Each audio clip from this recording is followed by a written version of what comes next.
এছাড়া এই মুহূর্তে যে ঘটনাটি পড়ে শোনাবো সেই ঘটনাটিও অনেকটা সেরকম। এই ঘটনাটা পড়লে আপনারা আসলে বুঝতে পারবেন আমি সেই সত্যি সত্যি ইতিহাসের পাশাপাশি আরও যেরকম ঘটনা উঠে আসতে পারে সেই রকম ঘটনার কথা বলছি, যেমন এখন যেটা পড়ছি সেটা। চলুন শুরু করা যাক। এই দেখ, বাস পড়েছে, দৌড়া, সব চল। এমন কথা শুনে আমরা সবাই দৌড়ে গেলাম বাসের কাছে। দেখি মর্মান্তিক অবস্থা, মানুষ মারা গেছে এবং জীবিত মানুষের বাঁচার কি আকুতি। সেই দৃশ্য সহ্য করার মতো না। আসসালামু আলাইকুম, কেমন আছেন সেটা বললাম না, কারণ আপনি সব সময় ভালোর দলেই থাকেন। আমি আমার নাম ঠিকানা গোপন রাখার অনুরোধ করছি। এরপরে তিনি তার নাম ঠিকানা দিয়েছেন আমাদেরকে। আমি আগেও 2টা ঘটনা পাঠিয়েছি, কিন্তু জানি না সেটা কি কারণে সিলেক্টেড হয়নি। অনেক খারাপ লাগা থাকলেও ভালোবাসার জায়গা থেকে অভিমান নিয়ে আবারও লিখছি। আপনি বেশ কয়েকটা এপিসোডে বলেছেন আপনার এলাকায় ঘটে যাওয়া ভয়ঙ্কর ঘটনা বা গ্রামের প্রচলিত ঘটনা শেয়ার করতে, তারই প্রেক্ষিতে এই ঘটনাটি শেয়ার করা। প্রথমে আমার গ্রামের ভয়ঙ্কর জায়গার বিবরণ দেয়া যাক। আমাদের গ্রামের নাম জোড়া বটতলা, আর এই বটগাছ দুটো নিয়েই গ্রামের প্রচলিত সব ঘটনা। আমাদের গ্রামের মেইন রাস্তা, প্রচার করবেন না সুতরাং আমি বলছি না, তার এক সাইডে বিল, ডাকাতিয়া বিল, আর এক সাইডে আমাদের গ্রাম। মেইন রাস্তা থেকে গ্রামে ঢোকার সময় বড় 2টা বটগাছ পড়ে, যেটা অনেক পুরাতন। মেইন রাস্তার বটগাছের পাশাপাশি 2টা বড় মাছ চাষের ঘের আছে। বটগাছ দুটো এমনভাবে পাশাপাশি আছে যার মাঝখান দিয়ে আমাদের গ্রামে ঢোকার প্রথম রাস্তা। যাই হোক, ঘেরের এক পাশে মেইন রাস্তা আর এক পাশে আমাদের খেলার মাঠ। আমি ছোটবেলায় দেখেছি সন্ধ্যার পর কেউ ওই বটগাছের ওই দিকে, মানে মেইন রাস্তার দিকে যেত না। সবার প্রয়োজন সন্ধ্যার আগেই মিটিয়ে ফেলত। আমাদের এখানে স্থানীয় বাজার সন্ধ্যার আগেই শেষ হয়ে যেত, তবে কোনো প্রয়োজনে গেলে 1-এর অধিক মানুষ একসাথে যেত। একা যাওয়ার সাহস কারো নেই। অনেকে অনেক কিছু দেখেছে, সেসব নাই বা বললাম, অন্য একদিন বলবো। যাই হোক, যারা যেত সন্ধ্যার পর ওইদিকে সবাই বলতো বটগাছের ওইখানে গেলে শরীর ভারী হয়ে আসতো। ছোটবেলা থেকে দেখে এসেছি ওই রাস্তায় অ্যাক্সিডেন্ট হয়, মানুষ মারা যায়। আমি নিজের চোখেও বহু অ্যাক্সিডেন্ট দেখেছি রাস্তায়, মৃতদেহ পড়ে থাকতে দেখেছি সেখানে। শুধু আমি না, আমাদের গ্রাম, আশেপাশের গ্রাম এবং রাস্তায় চলাচল মানুষ এসব ঘটনার সাক্ষী হয়ে আছে। মনে করেন বছরে 2-3টা বড় বড় অ্যাক্সিডেন্ট হবেই, আর মানুষও মারা যাবে। এটা কেমন যেন আমাদের কাছে খুব স্বাভাবিক ঘটনা হয়ে গিয়েছিল। তবে একটা কথা বলে রাখি, অ্যাক্সিডেন্টগুলো হতো ওই বটগাছের আশেপাশেই। রাস্তা কিন্তু একেবারে সোজা এবং ভালো রাস্তা, কিন্তু কেন জানি না ওই বটগাছের আশেপাশে অ্যাক্সিডেন্ট হবেই। আমার দেখা রাস্তার 2-1টা ঘটনা আমি শেয়ার করছি। সালটা 2011-12 হবে। আমি আগেই বলেছি রাস্তার পাশে পুকুর ঘের, আর ঘেরের এই পাড়ে আমাদের খেলার মাঠ। কোনো এক ছুটির দিনে আমরা প্রায় 12-15 জন ক্রিকেট খেলছি মাঠে। হঠাৎ করে পানিতে বড় একটা কিছু পড়ার শব্দ শোনা গেল। শব্দ শুনেই আমার এক বন্ধু বলল, ওই বাস পড়েছে ঘেরে। আমরা সবাই দৌড়ে গেলাম এবং মানুষকে উদ্ধারের চেষ্টা করলাম। কষ্টের বিষয় ছিল অনেকে আহত হয়েছিল এবং 2-3 জন শিশু মারা গিয়েছিল। তবে সেখানে বেঁচে যাওয়া মানুষের বক্তব্যে জানা গিয়েছিল সামনে হঠাৎ করেই গরু চলে আসে এবং ড্রাইভার সেটাকে বাঁচাতে গিয়ে এই অবস্থা। আরেকটা ঘটনা বলি, ওই বটগাছের ডাল কাটার জন্য আমাদের গ্রামের বড় ভাই গাছে ওঠে এবং কিছু ডালও কাটে। কিছুদিন পর শহর থেকে তার ভাগ্নে বেড়াতে আসলে সেই ভাগ্নে পানিতে ডুবে মারা যায় ওই ঘেরেই। আমাদের গ্রামের 2 জন লোক মারা গেছে, সেটা আর নাই বা বললাম। গ্রামের প্রভাবশালী লোক তারা। যাই হোক, আমার জীবনে ওই বটগাছের আশেপাশে অনেক অ্যাক্সিডেন্ট আমি দেখেছি। মানুষ মারা গেছে সেখানে, আগেই বলেছি। ওখানে অ্যাক্সিডেন্ট হলে যেই শুনতো সেই অবাক হতো না, কারণ ওখানে ব্যাপারটা এমন অ্যাক্সিডেন্ট, হাত পা ভেঙে যাওয়া, এসব ঘটনা আর নাই বা বলি। যাই হোক, এবার সমস্যার সমাধান হয়েছে, তবে অনেক কষ্টের পর। সবাই মনে করত ওই বট গাছে জিনের বসবাস। এটা বাস্তব বলে আমিও মনে করতাম, কারণ এটা কাকতালীয় ব্যাপার হতেই পারে না। অনেক হুজুর কবিরাজ দেখিয়ে লাভ হয়নি। তারা কেউ কেউ ওখানে এসে বলতো, আমরা ভুল দেখছি, ভুল বুঝছি, কিন্তু কিছু না বলেই চলে যেত। পরে জানতে পারলাম বটগাছে অনেক শক্তিশালী এবং বেশ কয়েকটা জিন আছে। পরে বড় একজন হুজুর আসলে উনি বলেন, এখানে গ্রামে ও আশেপাশের মানুষকে নিয়ে দোয়া করতে হবে। এক শুক্রবারে বটগাছের পাশে যে ঘের মালিক, সে খিচুড়ি রান্না করে মিলাদের ব্যবস্থা করে। আমরা সবাই সেখানে গিয়েছিলাম। গ্রামের লোক, হুজুর অনেক কান্নাকাটি করে দোয়া করে। এরপরেও পুরোপুরি এই ব্যাপারটার সমাধান হয়নি। পরে আবারও সেই হুজুরের কাছে গেলে তিনি অনেক ভেবে চিনতে বলেন, গ্রামের সবাই টাকা উঠিয়ে মাদ্রাসার এতিম ছেলে মেয়েদের সবাইকে দাওয়াত করে তারপর দোয়া করতে হবে। এতিম বাচ্চাদের খেতে দিতে হবে। আগে শুধু একজনের টাকায় হয়েছিল, এই জন্য এর সমাধান হয়নি। পরে আমরা সবাই মিলে গ্রামের বাড়িতে বাড়িতে গিয়ে টাকা, চাল, ডাল এ সমস্ত উঠাই। কোনো এক শুক্রবারে গ্রামের মানুষজন এবং এতিম ছেলে মেয়েদের মিলে মিলাদ মাহফিল আয়োজন করা হয়। অনেক দোয়া কালাম করেছিলাম আমরা। গ্রামের মানুষ এবং আশেপাশের গ্রামের মানুষরাও সেখানে সামিল হয়েছিল।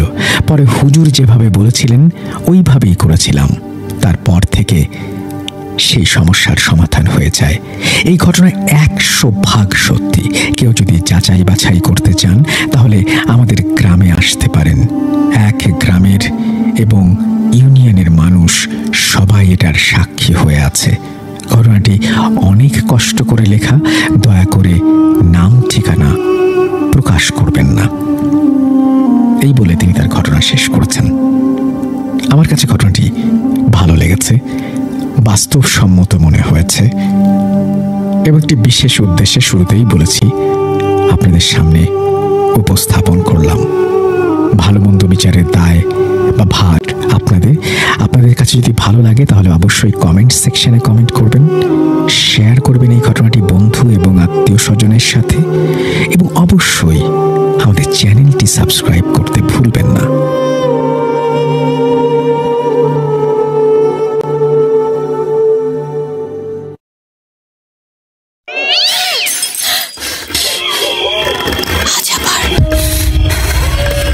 শুনতে পাচ্ছেন শব্দটা? ভয়ের আরেক নাম ভূত.com with Russell.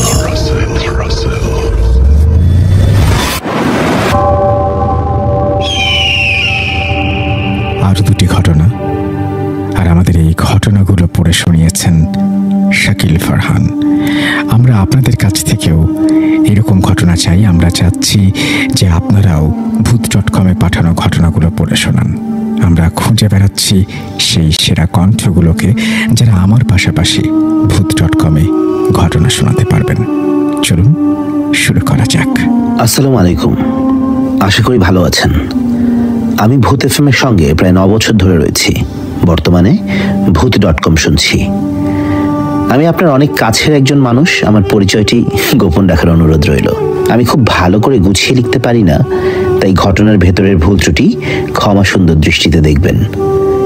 আর বেশি কথা না বলে ঘটনা শুরু করছি।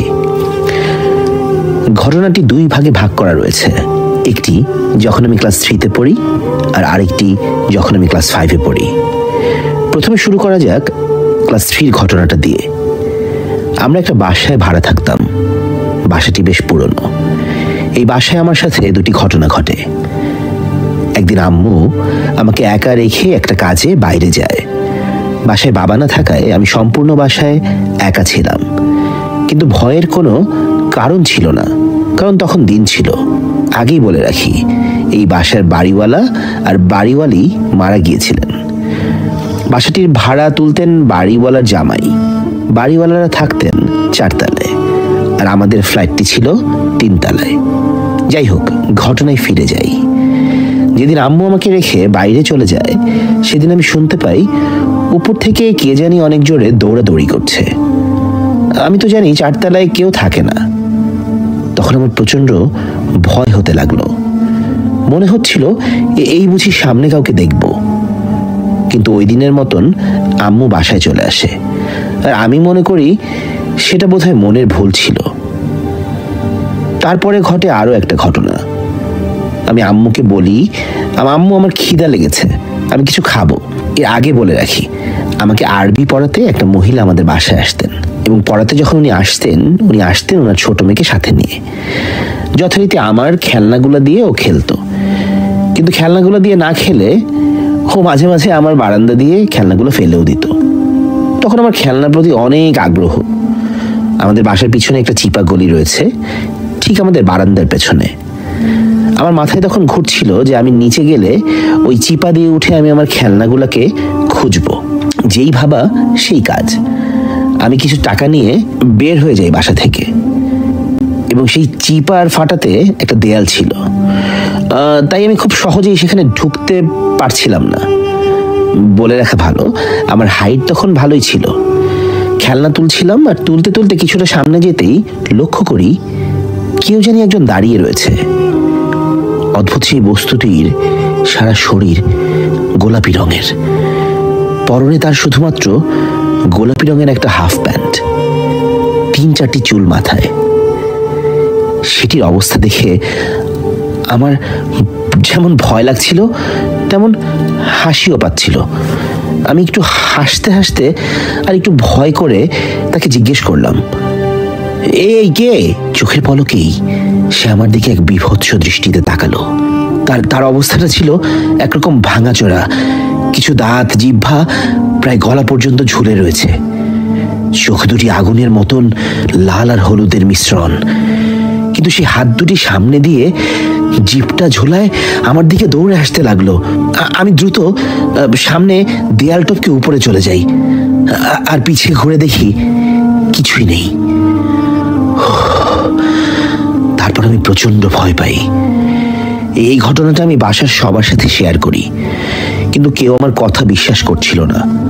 তারা ভাবছিল আমি ছোট মানুষ, তাই হয়তো কিছু বানিয়ে বলেছি। কিন্তু আমার চাচ্চু, যার সাথে আসলে এরকম আরেকটা ঘটনা হয়, সে ঠিক আমাকে বিশ্বাস করেছিল। এখন আসি ঘটনা নাম্বার 2-তে। এই ঘটনাটার একদম চাক্ষুষ প্রমাণ আমার দাদু। আমার দাদু 5 তলা একটা ছাদওয়ালা বাসায় থাকতো। তখন আমি ক্লাস 5-এ পড়ি। আমি একদিন দাদুর বাসায় বেড়াতে গিয়েছিলাম, প্রায় 3 থেকে 4 দিন থাকার জন্য। রুম থেকে বের হলেই ছাদ, তার পাশে রান্নাঘর আর বাথরুম। দাদুর বাসায় যাওয়ার 2য় দিন বাবাও ছিলেন সেখানে। দুপুরে বাবা গোসল করতে বাথরুমে যায়, আর তখনই নিচ থেকে কালো একটা ছেলে উঠে আসে। আমি তাকে বলি, কে তুমি? সে আমাকে উত্তর দেয় সে নাকি এই বাসার নিচে থাকে। সে আমার সাথে কথা বলে, আমাকে জানতে চায় আমি কে, কার বাসায় এসেছি। আমিও খুব সাধারণভাবেই প্রশ্নগুলো নিয়ে সব উত্তর তাকে দেই। পরে আমি তাকে বলি যে আমার বাবা যদি দেখে তোমাকে ছাদে, তাহলে সে হয়তো রাগ করতে পারে, কারণ ছাদওয়ালা বাসাতে যারা ভাড়া নেয় তারা শুধুই ছাদটা ব্যবহার করতে পারে। তো আমি তাকে বলি, তুমি দরজার পেছনে থাকো, আমার বাবা বাথরুম থেকে বের হয়ে গেলে তখন তুমি চলে যেও। আমি তাকে দরজার পেছনে দাঁড় করাই। বাবা বাথরুম থেকে চলে যায়, কিন্তু যখনই আমি দরজার পিছনে তাকাই তখন আর আমি তাকে দেখতে পাই না।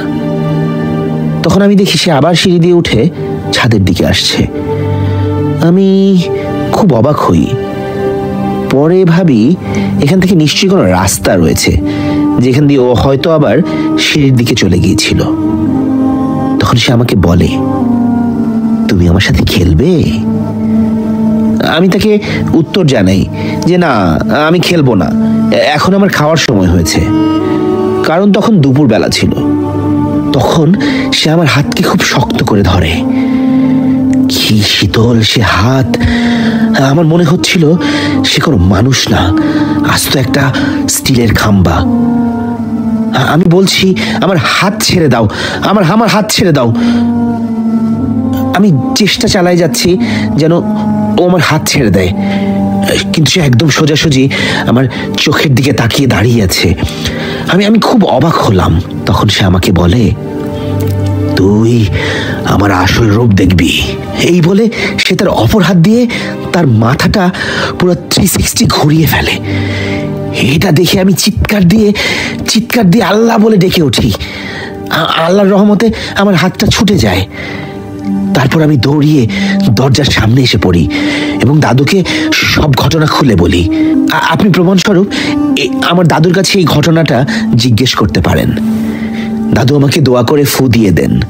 তারপর দাদু সেই বাসাটি ছেড়ে দেয়। এই ছিল আমার ঘটনা। ঘটনাটি পড়ার জন্য অসংখ্য ধন্যবাদ। যদি সিলেক্টেড হয় তাহলে অবশ্যই পড়ে শোনাবেন আর আমাকে জানাবেন। এখন আমি আমার ঘুমানোর সময় কানে হেডফোন লাগিয়ে ভূত.com ইউটিউব চ্যানেলে আপনার প্রতিটা ঘটনা শুনি রাতে ঘুমানোর সময়। কি করব, অভ্যাস হয়ে গেছে। বাসার সবাই বকাবকি করে রাত জেগে থাকার কারণে, তবু আমি শুনি।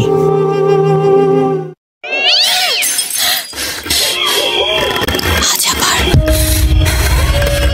শুনতে পাচ্ছেন শব্দটা? ভয়ের আরেক নাম ভূত.com with Russell.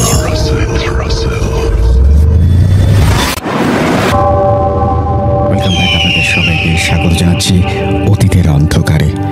পৃথিবীর বিভিন্ন প্রান্তে, অলিতে গলিতে, লোকমুখে প্রচলিত ঘটনাগুলো এখানে উঠে আসে এবং যে ঘটনাগুলো স্থান পায় না ইতিহাসের পাতায়।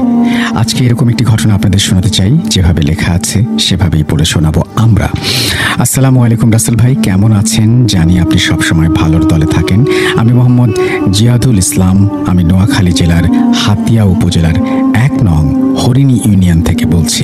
ভূত.com পাঠানো এটা আমার প্রথম ঘটনা। আগেই বলে রাখা ভালো, আমি কাজের ব্যস্ততায় লেখার সময় পাই না, তাই কাজের ফাঁকে ফাঁকে মোবাইলে একটু একটু করে টেক্সট করে লিখলাম। ভুল ত্রুটি ক্ষমা সুন্দর দৃষ্টিতে দেখবেন। তো যাই হোক, এইরকম ঘটনা আপনার কাছে থাকলে আপনিও আমাদের পাঠিয়ে দেবেন। আমরা সেই ঘটনাগুলো আপনাদের সামনে হাজির করব। এবং তিনি বলছেন যে আমার এক ভাই, তিনি ওমান প্রবাসী, তার নাম ইয়াকুব, তিনি এই ঘটনাটি এক্সপেরিয়েন্স করেছেন। তো আমরা এই ঘটনাটি শুনবো ইয়াকুব ভাইয়ের কাছ থেকে এবং পড়ে শোনাবেন শাকিল ফারহান। আমি নোয়াখালী জেলার হাতিয়া উপজেলা 1 নম্বর হরিণী ইউনিয়ন থেকে বলছি। ভূত.com পাঠানো এটা আমার প্রথম ঘটনা।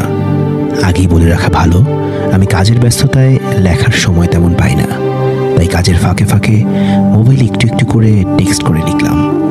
ভুল ত্রুটি ক্ষমা সুন্দর দৃষ্টিতে দেখবেন। আমি 2020 থেকে আপনার স্টোরিগুলো শুনি। তো আজ আমি আমার বড় ভাইয়ের কাছে শোনা একটা ঘটনা শেয়ার করলাম। বলে রাখা ভালো, আমার ভাই একজন ওমান প্রবাসী, ভাইয়াও আপনার একজন ভক্ত।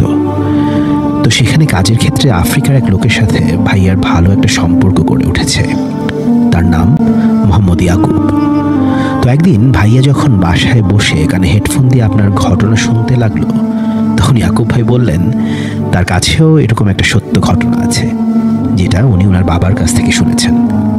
তখন ভাইয়া বললেন, কি সেই ঘটনা? তখন ইয়াকুব ভাই একটা দৃঢ় শ্বাস নিয়ে বলতে লাগলেন।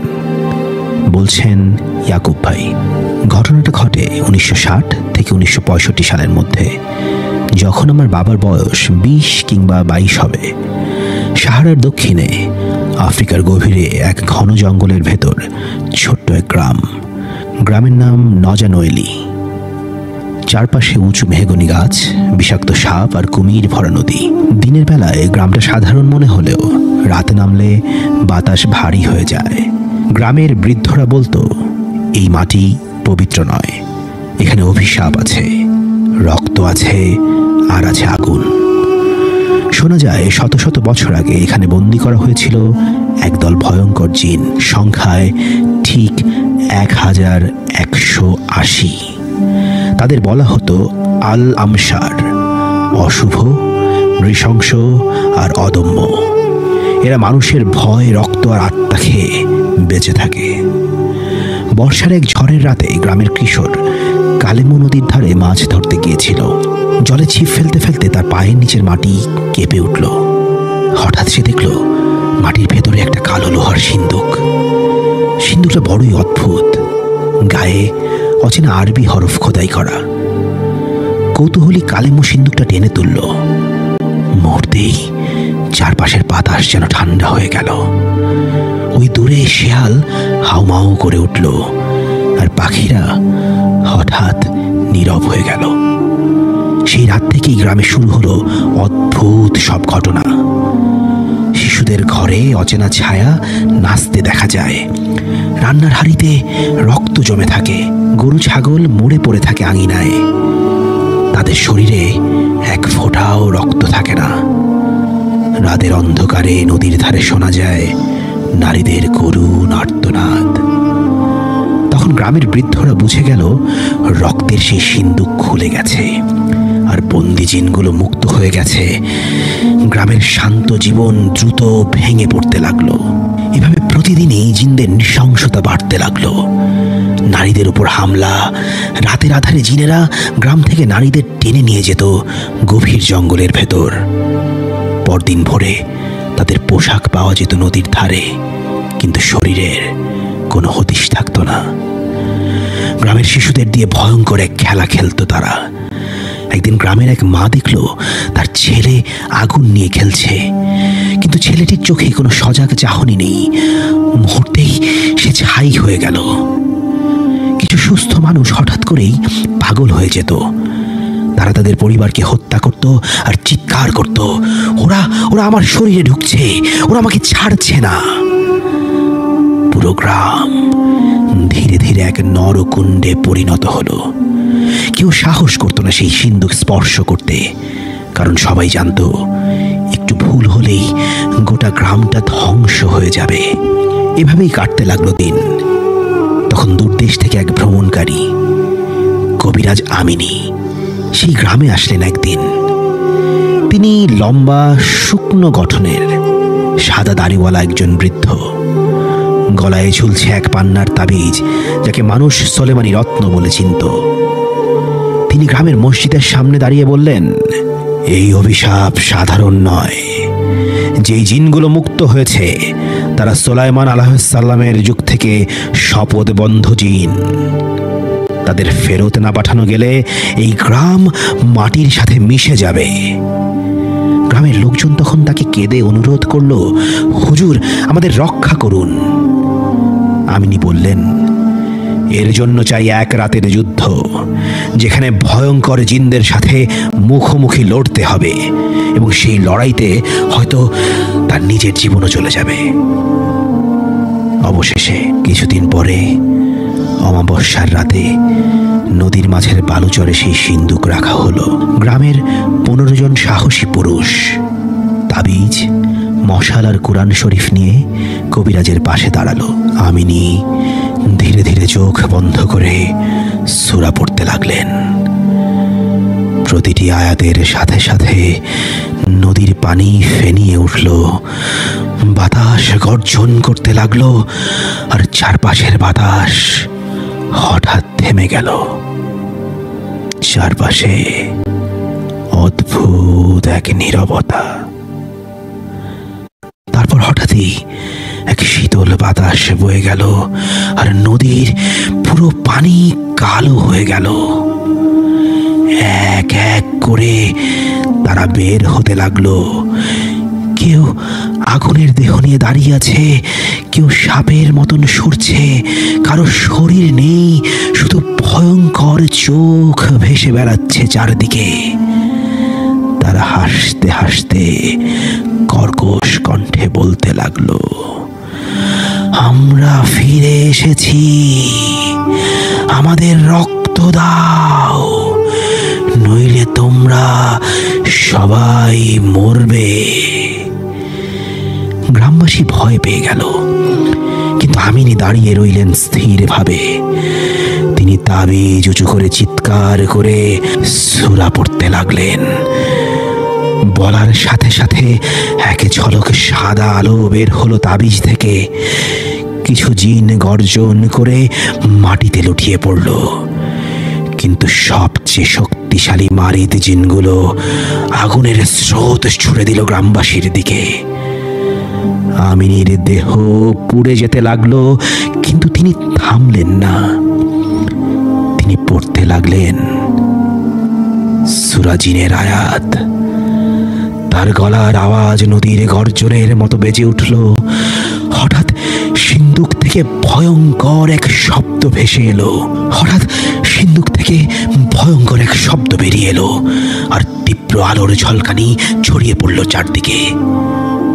সব জিন একে একে কাতরাতে কাতরাতে সিন্দুকের ভেতর ফিরে যেতে লাগলো। সেই যুদ্ধ শেষ হলো ভোরের আগে। সিন্দুক ফের সিলগালা করা হলো, কিন্তু কবিরাজ আমিনীর শরীর আর কোথাও নেই। শুধু নদীর ধারে তার সোলেমানি তাবিজ পড়ে আছে, রক্তে ভেজা। গ্রামবাসীরা তাবিজটি তুলে সিন্দুকের উপরে রাখলো আর কেঁদে কেঁদে প্রার্থনা করলো, হুজুর আপনার আত্মা যেন শান্তি পায়। গ্রামে শান্তি ফিরে এলো, কিন্তু অভিশাপ মুছে গেল না। প্রতি 100 বছরে একবার অমাবস্যার রাতে নদী থেকে ভেসে আসে ভয়ানক চিৎকার, আমরা মুক্ত হব, সিন্দুক খুলে দাও। গ্রামের লোকেরা সিন্দুকের কাছে আর যায় না, কেউ সাহস করে না। তারা বিশ্বাস করে কবিরাজ আমিনীর আত্মা আজও সিন্দুক পাহারা দিচ্ছেন, যেন 1180 জিন আর কখনোই মুক্তি না পায়।